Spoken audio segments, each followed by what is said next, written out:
Swayam Prabha. Digital India. Educated India.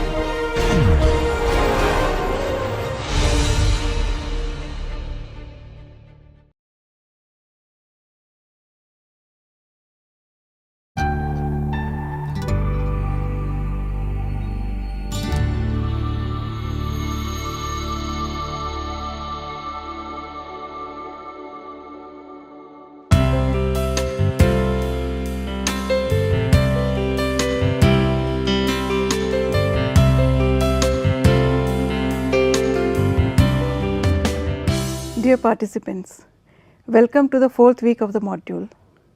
In this module, we would be focusing on discussions related with feminism and gender issue.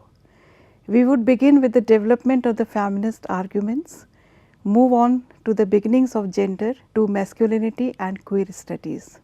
The last module would be based on media and gender issues.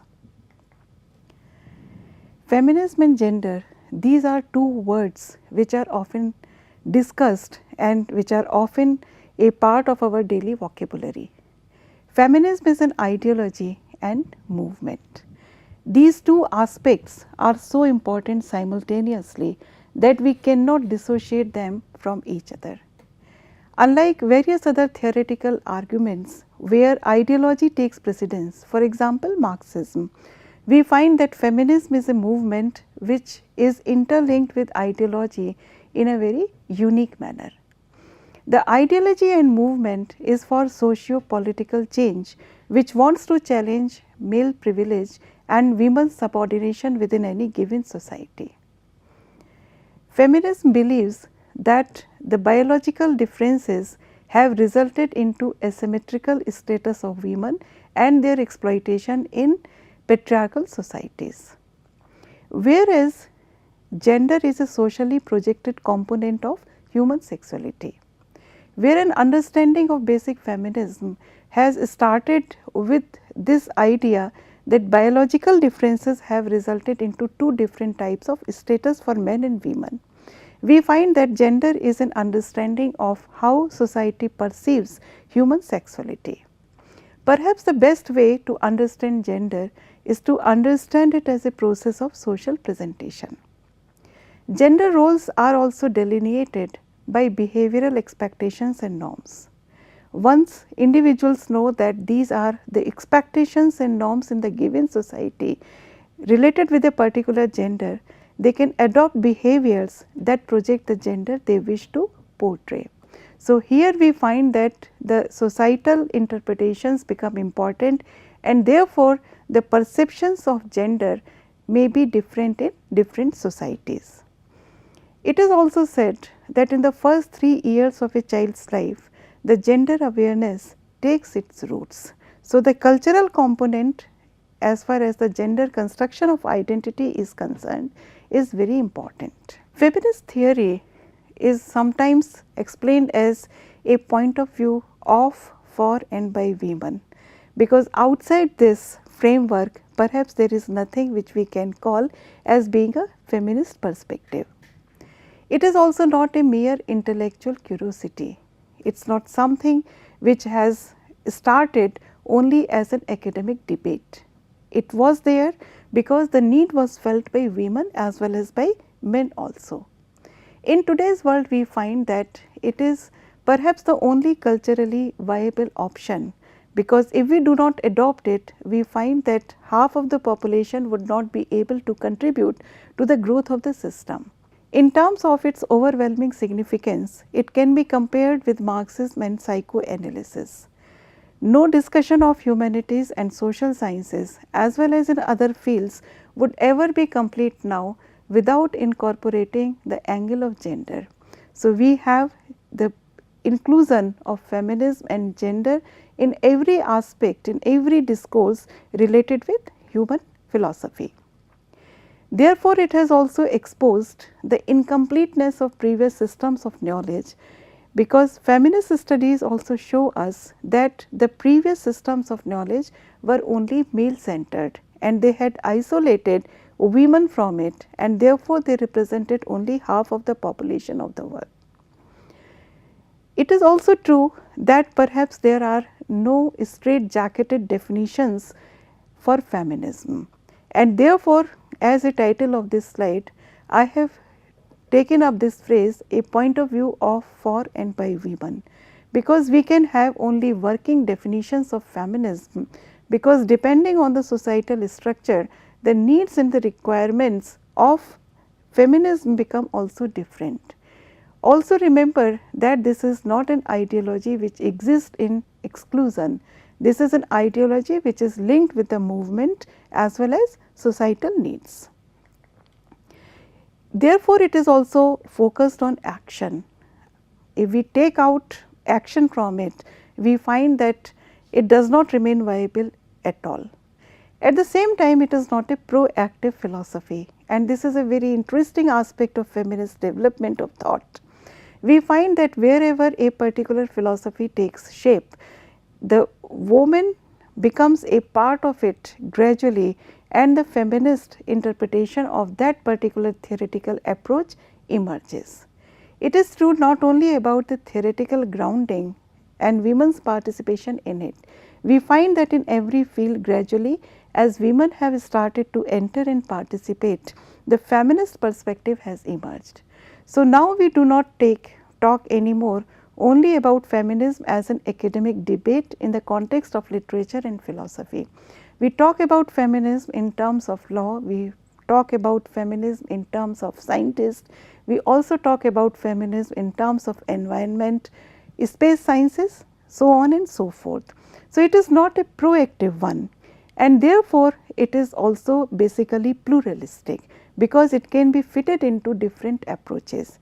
So, therefore, we have different perspectives and different types of feminism which are available to us. For example, liberal, Marxist, radical, psychoanalytical, anarchic, black feminism, ecofeminist, etc., because they respond to a particular philosophy or a particular need or a particular development in the society. Despite all these differences, we find that the basic approach of feminism is the same. It wants to oppose systematic social injustice because of sexual differences by incorporating constantly emerging critical approaches. The origin of the term are quite interesting also. The first print reference which we get for this term is in Athenaeum, a magazine which was published in 1895. So, April 27, 1895 issue of Athenaeum has used the term feminism for the first time. Originated from femina, it was considered that it is something which is related with women. The first dictionary entry is found in the French edition of the Dictionary de Philosophie, in which in the 1901 edition it was adopted and defined as a state of being womanly. It was only in 1906 edition of the same dictionary that it was redefined as a position favorable to the rights of women. In 1906 only, it was a part of the Oxford English Dictionary. The feminist philosophy as an argument, as an academic development may be rooted in the 20th century, but we find that as a movement and as awareness, it has even in the Western world at least 4 to 5 centuries old tradition. The first recorded indication is found in the writings and in the works of Christine de Pizan, who was associated with the French court and had written several books basically to sensitize the women of the court, but she had also incorporated the feminist argument which were not exactly accepted by the contemporary French court. All of us are also familiar with the famous book by Mary Wollstonecraft, published in 1792, A Vindication of the Rights of Women, which contains the genesis of almost all contemporary feminist demands and talks about the significance of education for women. In this tradition, we find that not only women were participants, some men also contributed to the awareness towards generating equality for women, and most prominent name in the Western theoretical development is of J.S. Mill, who had introduced in 1867 the suffrage bill in the British Parliament. Though it was not accepted at that time, still it created an awareness and also generated a debate about starting political rights for women.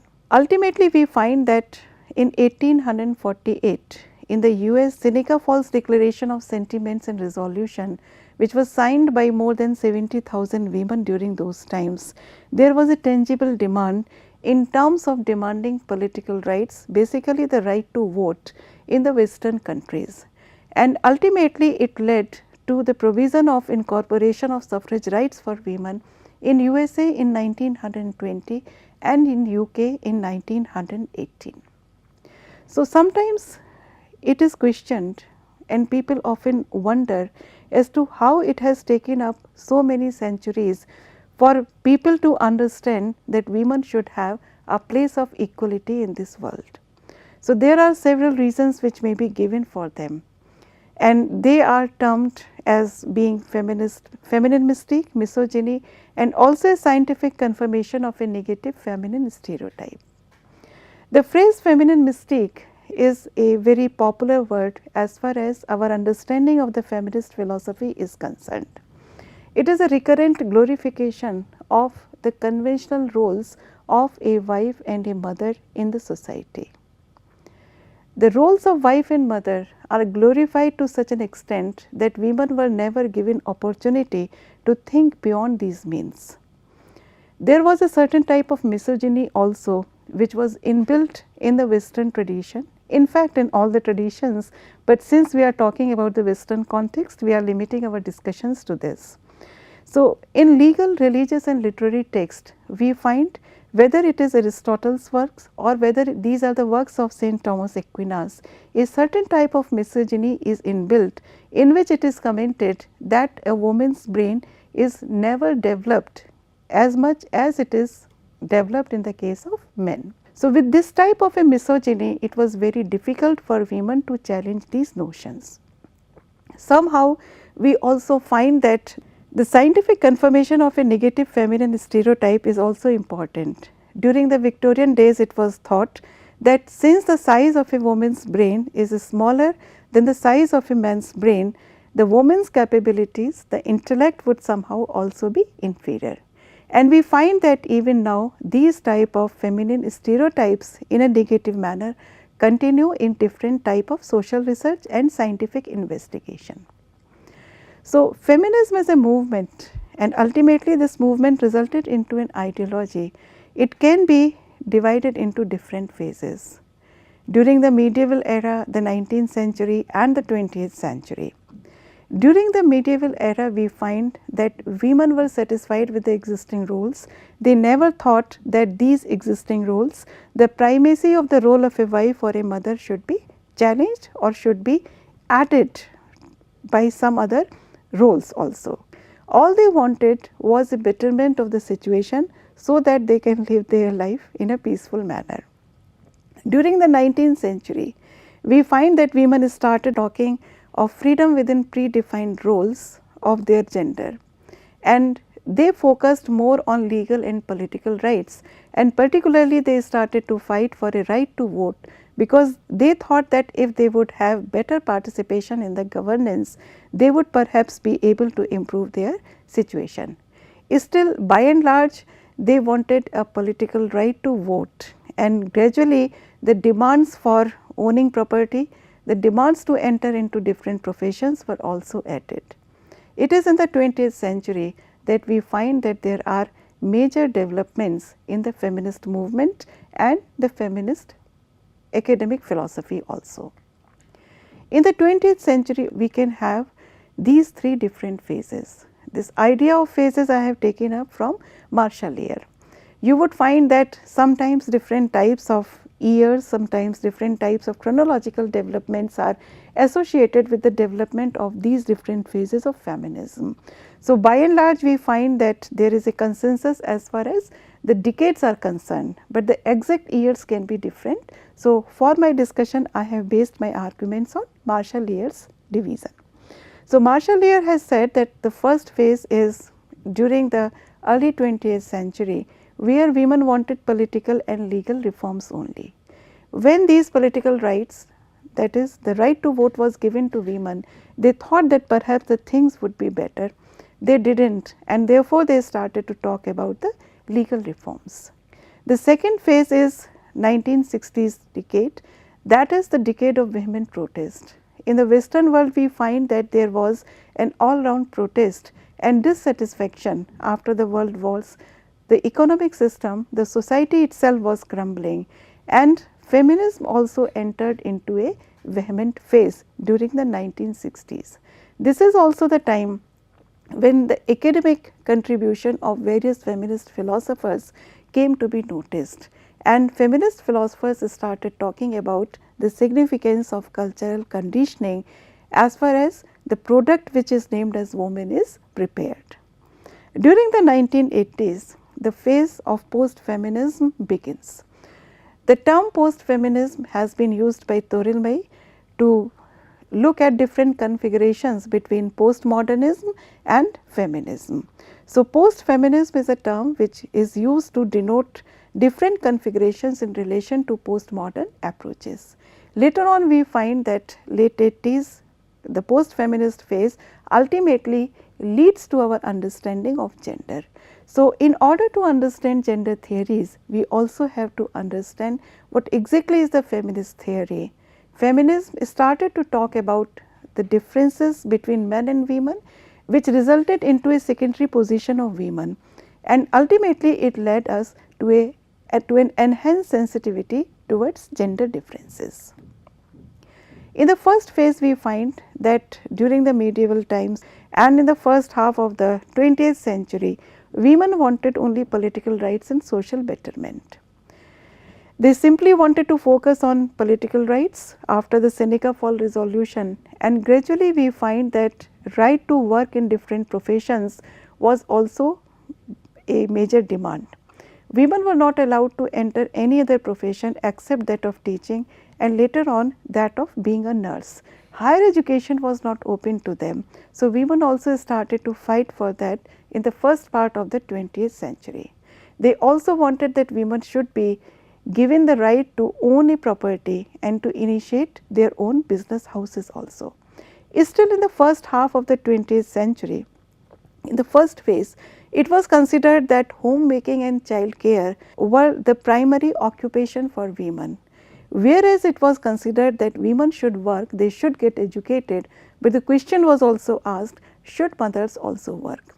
So, normally education and work was considered to be the domain of those women who were either not married or did not have children, so that the primacy of their duties towards homemaking and child care do not suffer at all. In the second wave movement of feminism, we find that the idea of cultural conditioning was started.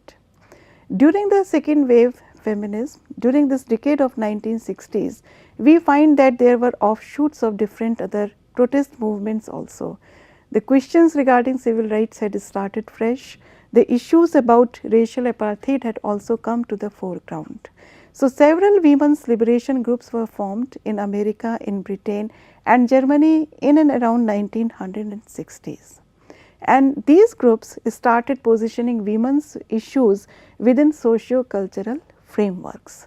Prior to that, these issues were not positioned strongly within the socio-cultural frameworks.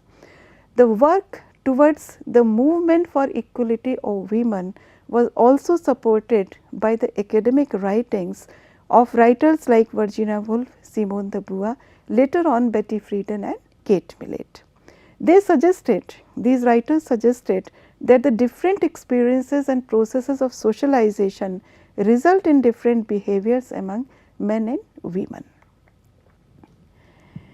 Simone de Beauvoir is particularly known for this quote, "One is not born but rather becomes a woman."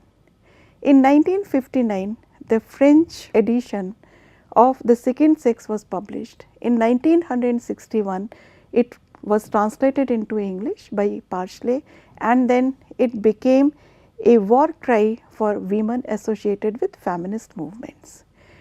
Simone de Beauvoir was the first thinker who suggested that the role of the cultural conditioning is important to impart femininity to a woman and masculinity as it is considered in our world to a man. And therefore, she says one is not born, but rather becomes a woman. The true woman, as it is understood in our society, is an artificial product that civilization makes, as formerly eunuchs were made. Her presumed instincts for coquetry, docility are indoctrinated. It is during this time that we find that even the literary authors had talked about how the social conditioning has a major negative impact over the lives of women. The first significant name is that of Virginia Woolf, who not only in her literary pieces but also in her discursive writings talked about the situation of women. In her two texts, A Room of One's Own and Three Guianas, she has talked about the isolation which women had to suffer, the secondary position which they had to suffer in terms of education and amenity. And she has said that the literature of the world is basically a literature of and about men. It is written only about men, it is written predominantly by men, and whatever impressions we get of women is decided by the male perspective of the author. So, women, there is a silence about women in our literature. She also has presented how lack of an extended purpose in a woman's life results in an inner vacancy, which sometimes they try to fill up with activities. And a very interesting example is presented in her novel Mrs. Dalloway, where Mrs. Dalloway, an elite housewife, throws parties, and by the arrangement of these parties she tries to find out some type of semblance of purpose in her life.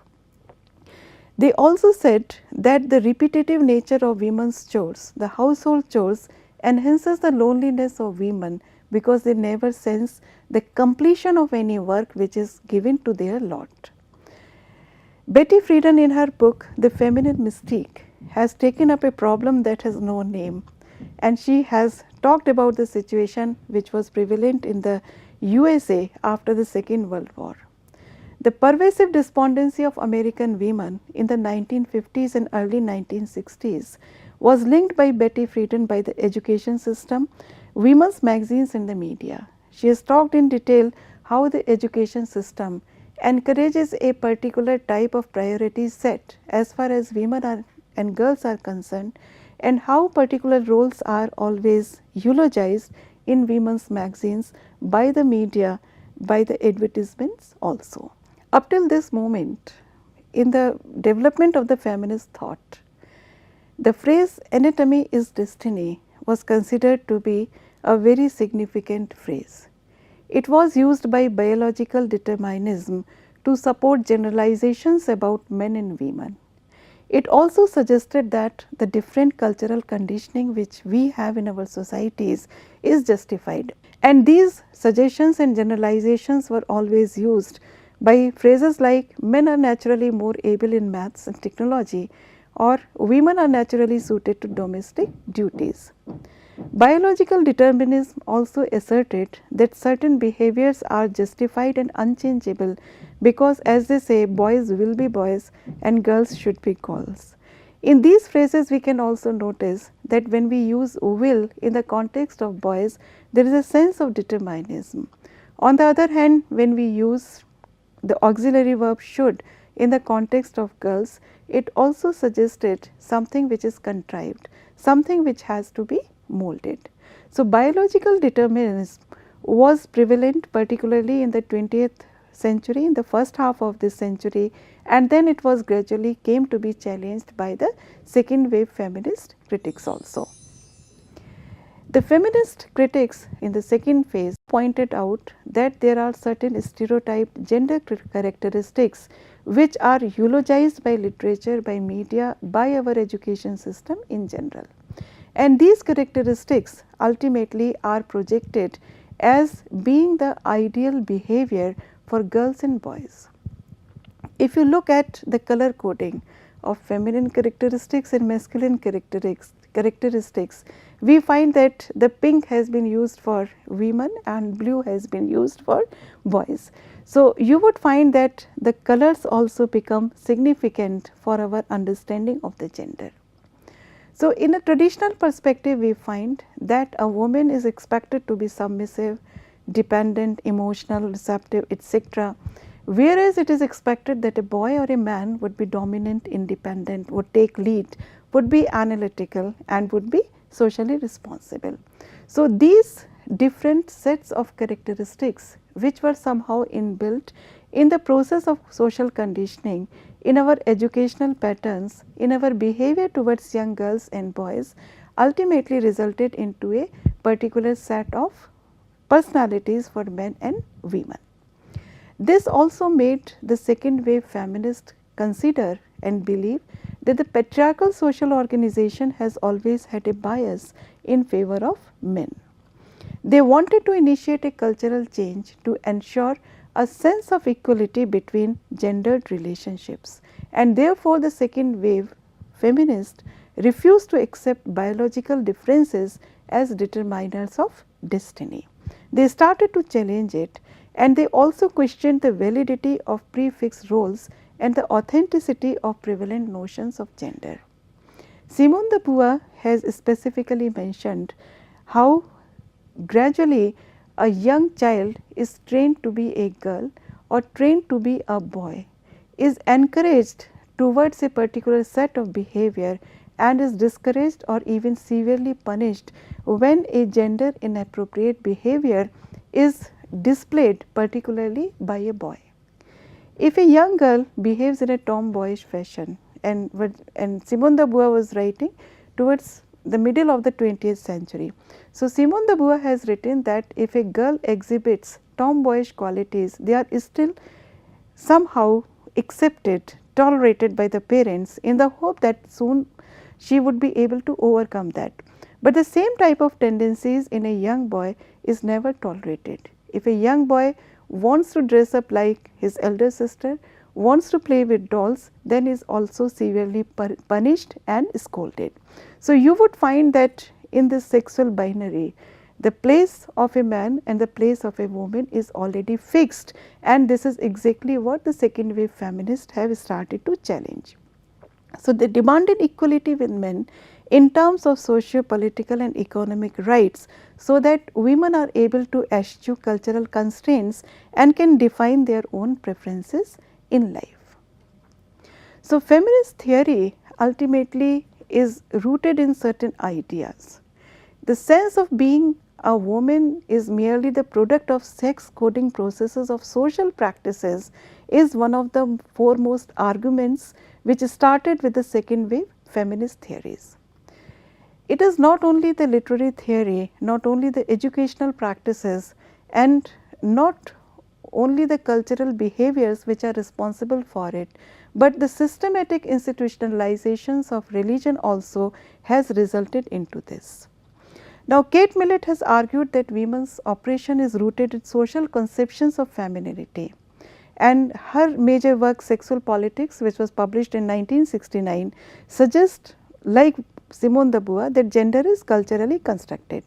She defines sexual politics as arrangements which allow a group of persons to control the other.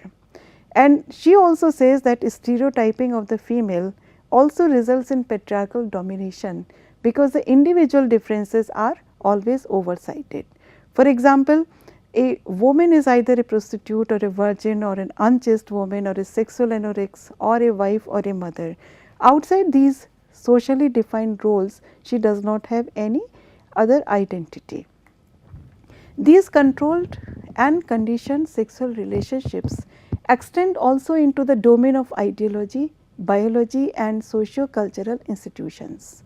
We find that they become dominant in organizations like family, religion, educational institutions and workplace also.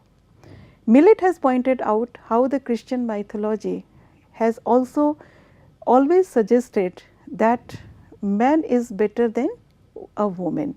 So, in the Christian mythology, Adam is treated as the racial type, whereas Eve is projected only as a sexual type. It is Eve who eats the forbidden fruit of life and goads Adam to do the same, but it is not her fall, but it is the fall of Adam, the male, which leads to the fall of humanity. Various feminist thinkers have also suggested that while as young children and adolescents they were going through these biblical passages, they were also facing certain guilt about being a woman. So, you would find that these cultural processes, which ultimately become a part of our understanding of the world, become important to understand the idea of feminism. The global idea of feminism refers to the belief that men and women deserve equality in all opportunities, treatment, respect and social rights. So, feminists are people who try to acknowledge social inequality based on gender and stop it from continuing in that manner. So, feminists point out that in most cultures throughout history, men have received more opportunities than women, and while this basic idea of feminism seems simple enough, we find that there are many people who misunderstand the goal of feminism. In fact, often we find that feminists are projected as angry, bitter women who only want to subjugate men.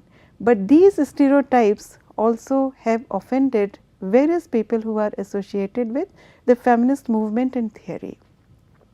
So, they have started to work in the direction of understanding the differences which exist between stereotype and reality when it comes to anything related with feminist ideas. At this point, I would reiterate certain things which I have mentioned earlier. Firstly, feminism is not a proactive philosophy and therefore, it has resulted into various types of feminism. It is always a response to a situation, to an ideology, etc., and therefore, there are also similarities with other protest movements. The second wave of feminism is known for the anger and bitterness which is inbuilt in it. But we find that in the early days, most of the movements are bitter and angry, whether these are the movements related with racial apathies, these are the movements related with Dalit consciousness, protesting against their exploitation in a society, and feminist movement is also not an exception. But by the time we enter the third wave of feminism, we find that this anger and bitterness has gradually moved towards a different area. So, because of these reasons, we find that there are different types of feminism: liberal feminism, Marxism feminism, black feminism, ecofeminism, etc. So, in our next discussion, we would look up the different types of feminisms, what are the commonalities and what are the differences in these movements, and gradually we would also see how collectively these movements moved towards a post-feminist understanding of this scenario, gradually leading way to our understanding of the issues of gender. Thank you.